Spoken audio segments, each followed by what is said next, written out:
Apa kabar semuanya? Senang lagi berjumpa dengan Anda pada kesempatan ini. Kali ini kita akan membahas sedikit tentang novelnya Ichikawa Sao.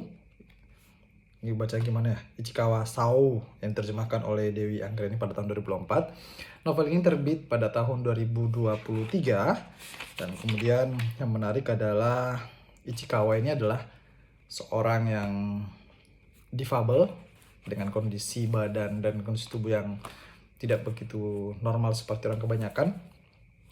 Tulang belakangnya berbentuk S, dan novel ini juga menceritakan tentang karakter utama si Shaka. Dan ya, yang menarik adalah ini novel si bengkok, nggak terlalu tebal untuk kita baca, bisa sekali bawa kalau misalnya mau kemana-mana, lagi bosan nggak ngapa-ngapain, lagi bosan bertatap muka dengan layar handphonenya, layar gadgetnya. Nah, kita bisa membawa ini untuk menjadi teman kita sambil menunggu antrian ataupun menunggu sesuatu. Ini adalah novel dari seorang perempuan difabel yang kemudian memenangkan penghargaan Akutagawa ke-169. Ini bagi saya adalah novel difabel perempuan pertama yang saya baca di tahun 2025 ini. Nah, meskipun novelnya terbit tahun 2003, tapi sangat jarang novel-novel ataupun karya sastra Jepang yang sampai di meja saya. Dikit sih, mungkin baru Sachiko Murata dan beberapa buku-buku tentang ada juga siapa ya, Francis Fukuyama kalau nggak salah, dengan Identity.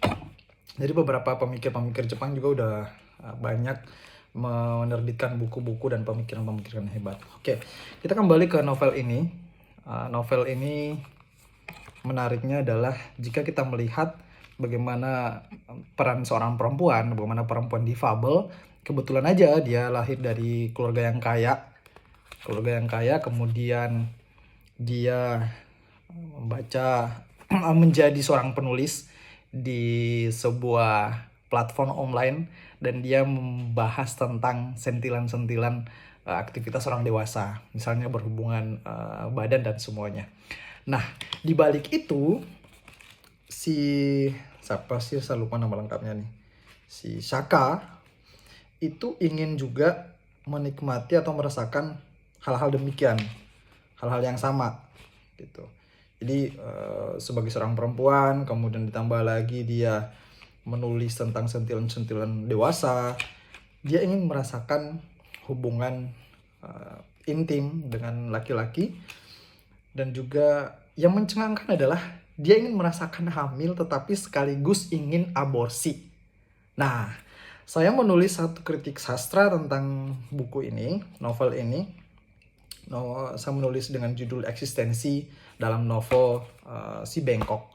Eksistensi yang dimaksudkan adalah, kalau Sartre bilang eksistensi itu adalah eksis kemudian esensi. Jadi ada dulu, kemudian kita melihat esensinya apa. Dia sekaligus menolak apa yang dikatakan oleh Descartes, aku berpikir maka aku ada.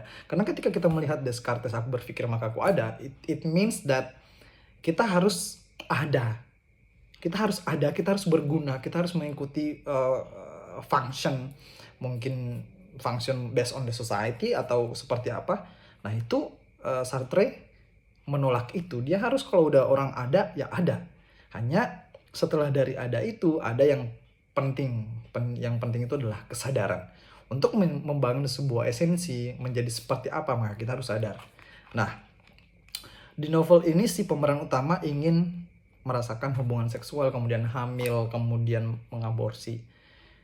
Kalau kita melihat dari sudut pandang feminisme, kehadiran seorang perempuan, apalagi dengan kondisi difabel, itu sangat luar biasa. Dia bisa melihat pola pandang yang lain, bahkan dia mengkritik para pembaca buku yang begitu mengagung-agungkan bagaimana membaca buku. Karena bagi dia nggak bisa baca buku kertas seperti kita. Dia di digital karena terbatas oleh kondisi tubuhnya. Kalau lama baca itu nggak cepat capek atau apalah gitu. Dia nggak kuat untuk membaca buku. Nah, eksistensinya sebagai seorang perempuan ini dengan keterbatasan fisik juga ditandai dengan mampu membuat satu gebrakan. Dia nggak melalui SMA, jadi SMP ke universitas. Tidak membatasi kecerdasannya, tidak membatasi bagaimana dia menjadi seseorang yang unggul di akademik. Kemudian gaji-gaji dari menulisnya itu juga nggak dipakai untuk keperluan pribadinya, disumbangkan ke rumah singgah untuk perempuan dan anak. Jika kita melihat lebih dalam, eksistensi di sini, ketika dia menginginkan kehamilan dan mengaborsi, itu menjadi sesuatu yang sangat dilematis. Kenapa dilematis? Karena awal eksistensi, awal keberadaan manusia, itu adalah ketika dia dalam perut, dalam bentuk janin gitu kan. Nah, ketika dia menghendaki ada itu, dia kemudian ingin menghilangkan eksistensi itu. Nah, alasan untuk merasakan kehamilan salah satunya adalah karena dia adalah seorang perempuan dan ingin merasakan hal-hal demikian. Tapi kemudian alasan dia mengaborsi itu saya mencurigai ada dua. Yang pertama adalah ketidakmampuan, keterbatasan tubuhnya ketika dia mengandung itu mungkin akan berbahaya bagi dia. Karena di akhir tulisan di bab-bab ada beberapa bab, saya lupa halaman berapa itu. Dia mengatakan seperti ini. Kurang lebih seperti ini ya.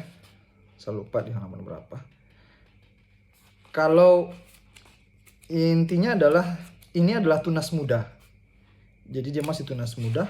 Apa salahnya dibunuh atau tidak dibiarkan hidup demi menjaga sebuah kehidupan. Jadi dia mengaborsi untuk menjaga tetap eksistensialismenya.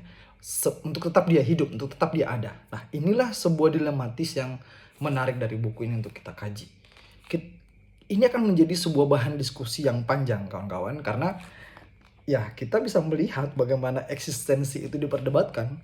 Di satu titik seorang manusia yang merasakan keutuhan dia sebagai manusia, di titik yang lain itu tidak sama mempertahankan eksistensi itu karena dia menghilangkan eksistensinya sendiri. Oleh sebab itu, ya secara feminisme ataupun eksistensi perempuan, apalagi dengan kondisi keterbatasan fisiknya, novel ini menarik banget. Nah, yang bisa kita kaji adalah bagaimana kemudian hasrat-hasrat untuk hamil dan aborsi itu bisa kita perdebatkan dari sudut pandang eksistensialisme. Oke, itu aja singkat teman-teman sekalian. Semoga bisa menginspirasi dan bisa memotivasi untuk membaca buku ini. Asik banget, tapi disarankan bagi teman-teman yang udah dewasa ya, karena ini bagi saya termasuk novel dewasa. Tapi untuk kritik-kritik sosialnya asik banget. Thank you, terima kasih, sampai jumpa di lain kesempatan.